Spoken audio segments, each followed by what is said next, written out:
Aksi demo hari ini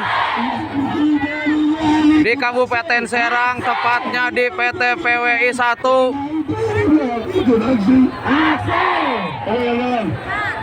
Ada yang menyampaikan orasinya tujuan. Ayo, coba. Ayo, perempuan-perempuan orang. Ayo, ayo.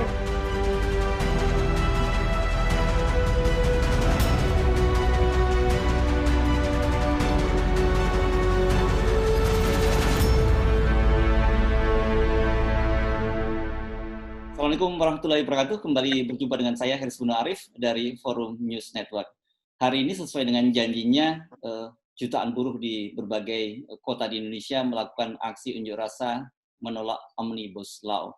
Saya akan mengajak Anda untuk ngobrol dengan Presiden Asosiasi Serikat Pekerja Indonesia, Aspek, Mbak Mira Sumirat. Assalamualaikum, Mbak Mira.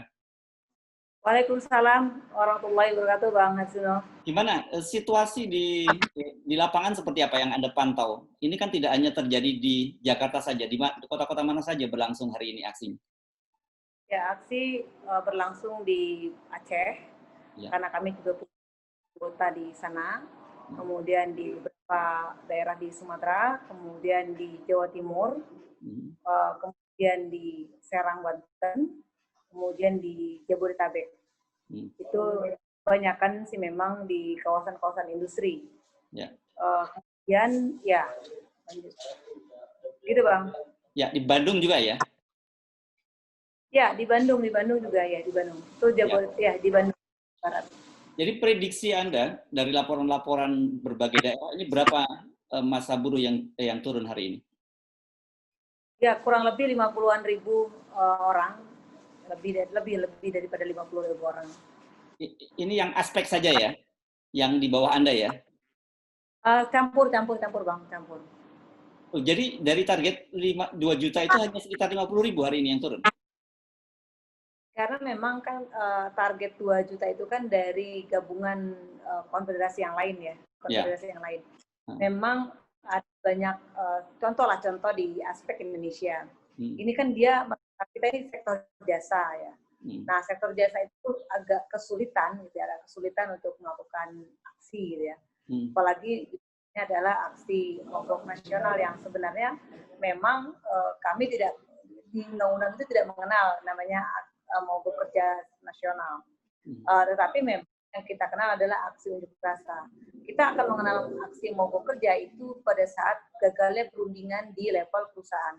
Ketika perundingan gagal di tingkat perusahaan antara serikat pekerja dan juga perusahaan, bolehlah dikatakan itu aksi mogok. Itu pun namanya aksi mogok berdasarkan Undang-Undang 13 tahun 2003. Tapi yang kami maksud aksi mogok nasional itu adalah aksi rasa yang dilakukan memang di area pabrik atau perusahaan itu sendiri.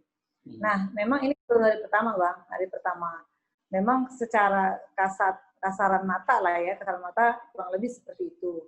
Tetapi memang kita sedang terus mengumpulkan data-data karena memang ini belum masuk juga kawan-kawan ini dari berbagai daerah karena mungkin ya faktor waktu kelelahan gitu ya. Mungkin nanti pagi akan kita dapatkan data yang secara fix.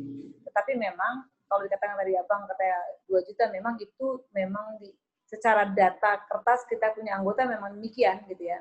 Namun ya lagi-lagi tadi seperti yang tadi saya sampaikan awal bahwasannya salah satunya memang kendalanya salah satu ya dari sekian banyak kendala terkait dengan beberapa sektor kami yaitu sektor jasa, kemudian juga ada beberapa perusahaan-perusahaan yang sudah jauh-jauh hari sih melakukan semacam intimidasi atau ancaman. Didukung juga kan sudah ada edaran dari Apindo ya, dari pengusaha-pengusaha itu untuk ya quote-unquote ada sanksi seperti itu.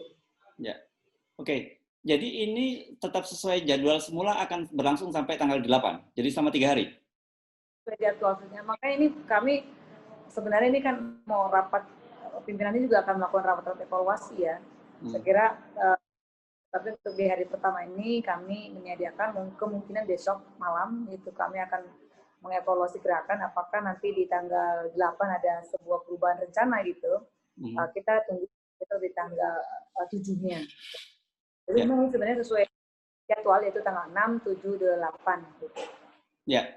Selain di adanya intimidasi dari para pemilik pabrik, kalau tidak salah polisi juga sudah melakukan penyekatan di beberapa titik yang menjadi kumpul massa para buruh ya.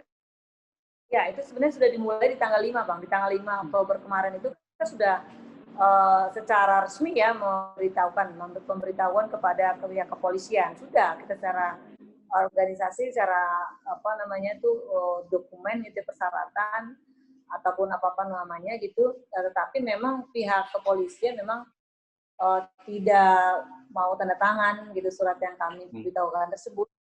Namun itu bagi kami kan di dalam undang-undang itu nggak perlu izin, tapi pemberitahuan juga sudah cukup kan gitu. Dia mau tanda tangan atau tidak kan itu sudah jadi persoalan bagi kami ya, bagi kami.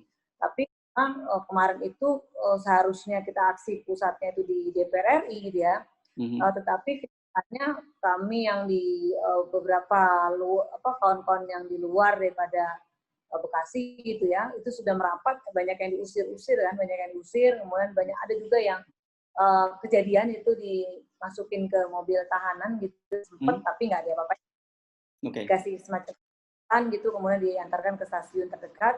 Nah, di kawasan industri Bekasi Jababeka gitu M2100 itu disekat, betul-betul sangat-sangat disekat. Jadi kalau kami di lapangan ini menyampaikan bahwasannya ini markas Brimob seolah-olah pindah itu kayaknya ke kawasan industri.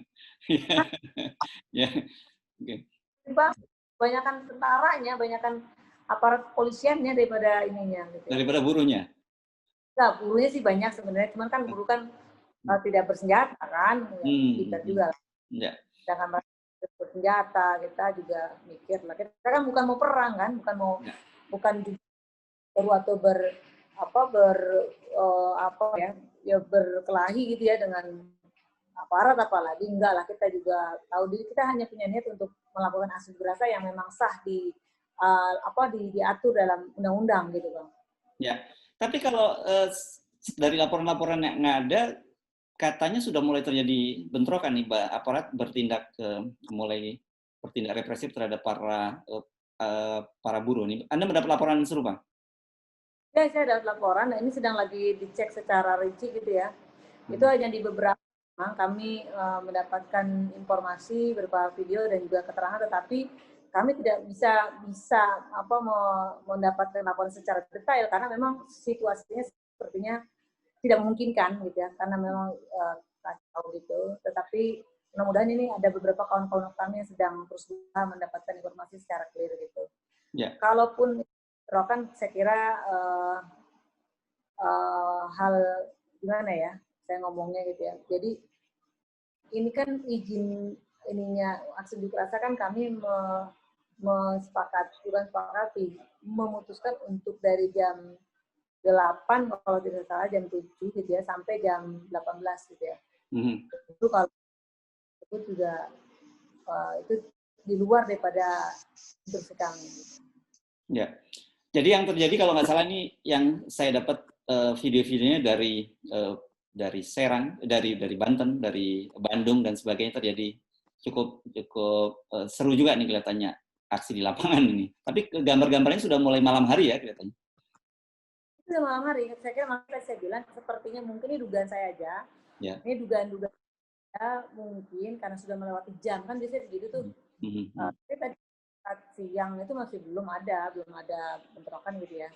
Tapi karena mungkin masa waktu sudah mungkin gitu ya mungkin menggunakan itu. Mungkin ini analisis. Jadi belum fix juga Bang, belum secara pasti. Belum laporan, belum terkumpul semua ya? Memang situasi ininya juga komunikasinya internetnya juga turun naik. Ya, oke. Sebenarnya target dari buruh ini apa? Kok hanya ada waktu sampai 3 hari gitu, berkaitan dengan Omnibus Law ini, karena kan sudah disahkan oleh DPR sekarang. Ya Bang, ini kan kita di luar prediksi ya, di luar ini kita gitu ya. kan seharusnya bukannya di atas kertas itu tanggal 8 Oktober, harusnya kan begitu. Makanya menggunakan tanggal 78 gitu lah. Itu dalam rangka tanggal 8 itu perkiraan kami sih, dugaan kami adalah di tanggal 8 itu paripurna. Ternyata kan semua kaget ya, ternyata itu di 5 Oktober, betul-betul saya dapat informasi juga dari kawan-kawan di kawan-kawan DPR RI juga, bahwasannya ternyata undangan ditayangkan ke masing-masing fraksi itu, masing-masing ini apa namanya anggota paripurna ini, ternyata saya dikasih buktinya ada disodorkan gitu. Mereka mendapatkan di pukul kurang lebih jam 2 siang. Abang bisa bayangkan ya, itu Oktobernya. Jadi mereka memberikan ke saya ini jam 2 siang mereka dapat undangan tersebut dari kalau nggak salah dari sekretariatan ya, sekretariat DPR gitu.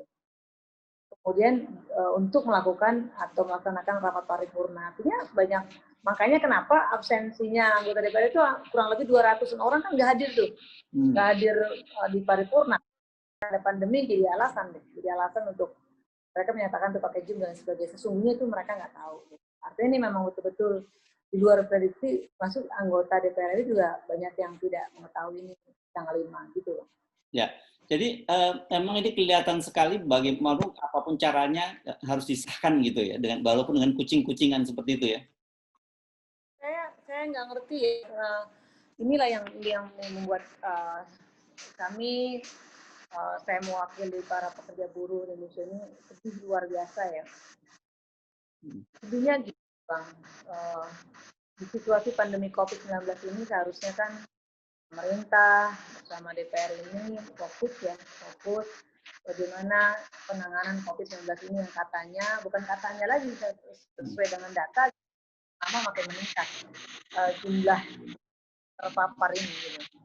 Artinya tidak ada urgensi yang kuat juga gitu ya terkait dengan terbesar-besarnya atau disegerakannya pengesahan RUU Omnibus Law ini gitu. Akhirnya kalau saya dari mata kacamata para aktivis serikat buruh itu belum ada urgensi yang luar biasa kalau menurut saya ya gitu. Karena di global juga seluruh dunia itu hampir sebagian besar seluruh dunia itu juga fokus kok terhadap penanganan COVID-19 gitu. Mereka justru lebih fokus kepada bagaimana melindungi rakyatnya, warganya itu dari paparan COVID-19 kan gitu. Semua soal ekonomi. Kalaupun katanya pasti pemerintah apapun itu bahwasannya dengan disahkannya RUU Omnibus Law ini menjadi undang-undang, kemudian investor masuk, saya kira nggak yakin juga. Kenapa ya? Karena siapa ya orang sekarang lagi tidak fokus satu negara, di beberapa negara, sebagian besar negara itu tidak fokus gitu kepada ini. Dan itu kan lihat aja. Kecuali mungkin saya saya salah ya, kecuali mungkin Cina kali ya, karena saya lihat kan pandemi ini juga makin masif aja dia datang gitu ya, tenaga kerja Cina itu masuk ke Indonesia. Mungkin Oke, keberatan sebenarnya yang paling utama dari buruh ini berkaitan dengan Undang-Undang Cipta Kerja ini apa saja sih? Ya, yang pertama, ya siapapun yang bikin ini sangat jahat, itu tetap dilakukan. Gitu. Itu yang pertama. Lalu yang kedua, muncul juga 12 alasan menghadang hoax, katanya gitu kan ya. Bahwasannya katanya tidak ada, faktanya ada. Nah itu juga menurut jahat banget tuh ya. Jadi memutarbalikkan terus nih ya. Jadi seolah-olah kami dari itu yang telah menyebarkan hoax gitu. Padahal faktanya adalah begini Bang, faktanya upah minimum yang paling sangat-sangat urgent ya. Yang pertama adalah upah minimum itu menjadi tidak ada ya, saya katakan menjadi tidak ada karena ternyata memang dalam bahasa undang-undang di situ tidak vulgar disebutkan tidak ada, tidak sama sekali. Tetapi memang upah minimum tetap ada, namun pelaksanaannya itu dia akan ada kenaikan diserahkan kepada masing-masing pekerja, perwakilan serikat pekerja di level perusahaan untuk berunding. Jadi gini, saya bisa mau gambarkan gini. Jadi kalau kita mau naik gaji, itu pemerintah negara itu meminta kepada masing-masing pekerja yang diwakili oleh serikat pekerja itu dengan pengusahanya, berunding mau berapa naik gaji tahun ini gitu loh. Jadi nggak ada standar. Persoalannya adalah yang pertama, tidak ada standar. Nah, Bang? Tidak ada standar. Tidak ada, bukan tidak ada standar, tidak ada ukuran, tidak ada cantolan yang kuat. Oh, oke. Berapa begitu? Ini kan selama ini berlaku kenaikan upah itu, Bang. Setiap tahun itu ada cantolan, ada pegangannya, ada semacam kayak payung hukumnya gitu loh. Di mana kalau melalui ekonomi kan begitu itu. Nah, tapi kalau nanti ini ketika itu diserahkan kepada masing-masing para pekerja dan juga pengusahanya, pertanyaan besar saya, di mana negara hadir? Satu. Yang kedua, tidak semua perusahaan-perusahaan itu punya serikat pekerja. Kalau nggak punya serikat pekerja, kalaupun ada tidak sekuat, berpunya bargaining position yang kuat. Ini yang perlu disikapi. Ketika ini banyak tentang upahnya banyak nih. Ketika si perusahaan tersebut tidak ada serikat pekerjanya, kira-kira bisa naik upah nggak? Nggak bisa. Kan nggak ada serikat pekerjanya, nggak ada perwakilan. Itu seenak-enaknya sih. Gitu loh. Kemudian artinya bukan hanya upah itu dirundingkan, kemudian termasuk upah minimum sektoral. Penghilangan upah minimum sektoral itu benar-benar sangat menimbulkan ketidakadilan. Kenapa saya bilang begitu?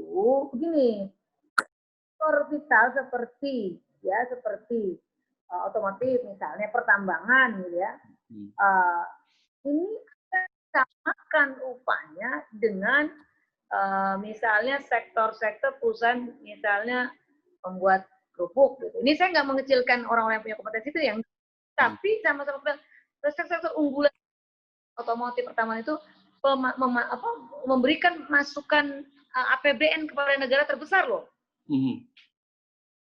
Itu satu.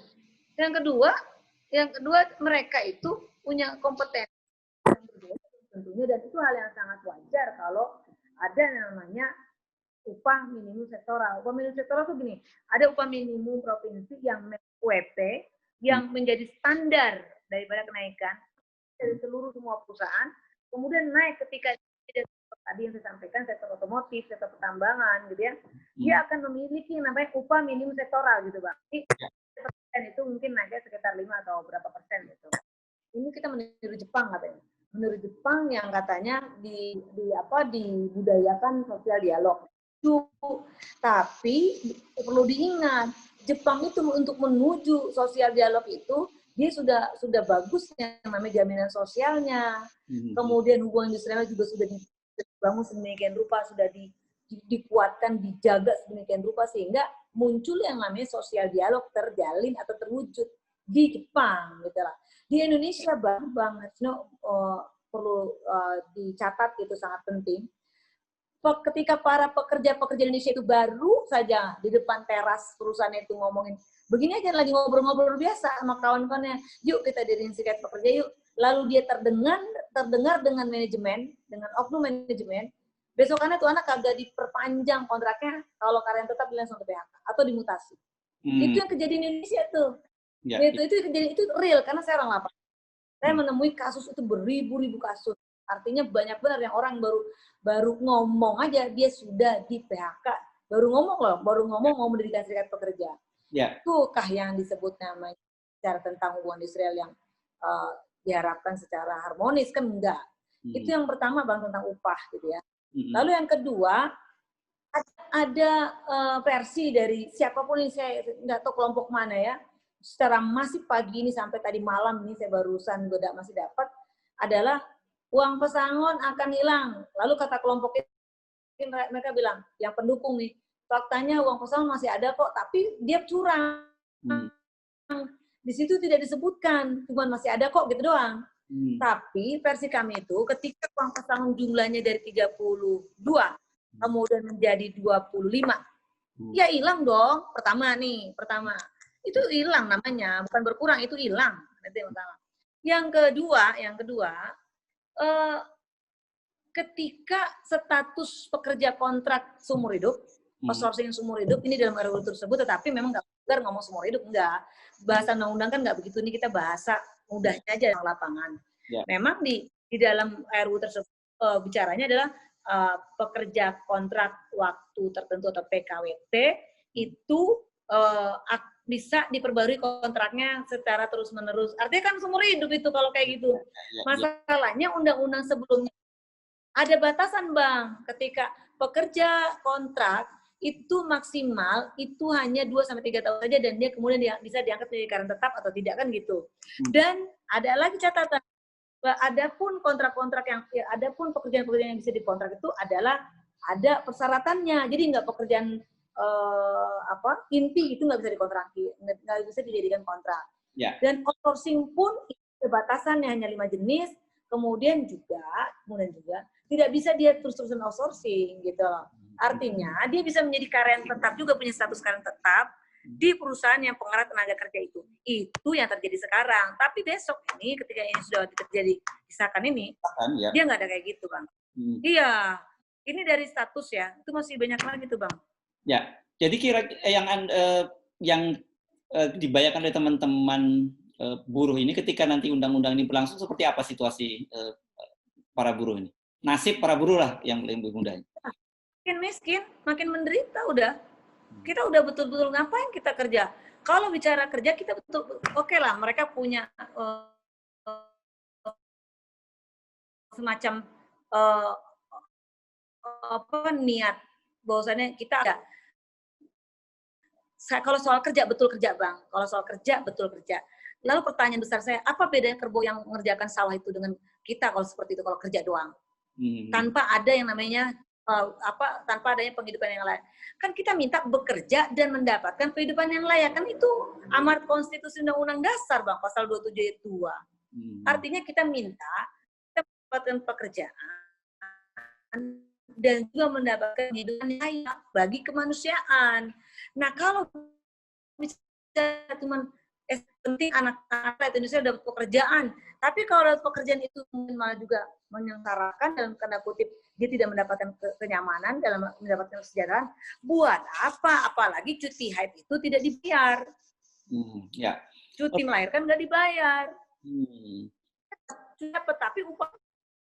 Kalau selama ini kita dapat cuti haid, kita dapat cuti melahirkan, dapat, tapi dibayar juga selama ini. Nah, besok tuh enggak, dapat cutinya nggak hilang, cuman upahnya nggak dibayar, gitu loh. Nah, ini kan banyak kaum perempuan, ini perlu catatan juga, banyak kaum perempuan yang sekarang ini ikut juga menjadi tulang punggung di keluarganya. Satu, suaminya PHK, suaminya meninggal, kan dia otomatis tuh. Sedangkan pengeluaran terus dibayar, listrik, anak sekolah, dan lain sebagainya. Kemudian ada juga yang juga bekerja, tapi gara-gara upahnya minim, gara-gara upahnya nggak bisa ngangkat bayar listrik yang semakin lama semakin meningkat tiap bulan itu, kemudian meskipun di WFH terus kita bayar SPP sekolah ya, itu nggak bisa ngangkat, akhirnya para perempuan-perempuan kita itu bekerja gitu loh, Bang. Ya, ya. Itu yang terjadi di Indonesia. Nah, sekarang kalau cuti melahirkan, cuti haid, itu sebenarnya cuti melahirkan itu adalah amanat dari konvensi ILO. ILO itu bagian organisasi yang ada di dalam PBB, organisasi buruh. Ya. Nah, International Labour Organization. Nah, itu udah amanat mereka gitu bagi semua negara-negara dunia ini yang sebagai anggota PBB. Patokannya, ukurannya di situ. Nah, ini mundur banget kalau menurut saya ini. Peradaban kita makin mundur kalau menurut saya kalau seperti ini. Oke. Gitu, Bang. Iya, jadi gini, kalau tanggal 8 itu ya, karena ini sudah disahkan undang-undang, sebenarnya kami masih meminta kepada Presiden Republik Indonesia Pak Jokowi untuk mau membuka ruang komunikasi ya pada kami gitu ya. Kami nggak mau ke level-level yang menteri lah ya. Kami minta, karena ini bolanya sudah ada di Pak Presiden nih ya. Karena kan udah tinggi ininya. pengesahannya. Kami minta dibuka ruang diskusi dan juga mendengarkan aspirasi yang kami sampaikan ini dengan secara serius gitu. Ya. Yang itu yang pertama. Yang kedua, pahit memang sangat-sangat pahit. Kami meskipun sistem peradilan kita seperti gitulah sama-sama tahu ya. Tetapi kami juga sedang menyiapkan juga beberapa materi-materi untuk kita GR, judicial review gitu, sesuai dengan konstitusi yang ada. Ya, tapi ini masih perlu persiapan karena kan itu butuh ada salinan dari Menkumham ya Bang ya, dari Menkumham yang harus kita terima seperti apa kemudian. Ya, dan tentu kita juga mengumpulkan sarana atau mengumpulkan semacam ya data-data pendukung lah ya untuk ke arah sana gitu. Ya, baik. Terima kasih Mbak Mia Sumirat atas kesempatan. Assalamualaikum warahmatullahi wabarakatuh.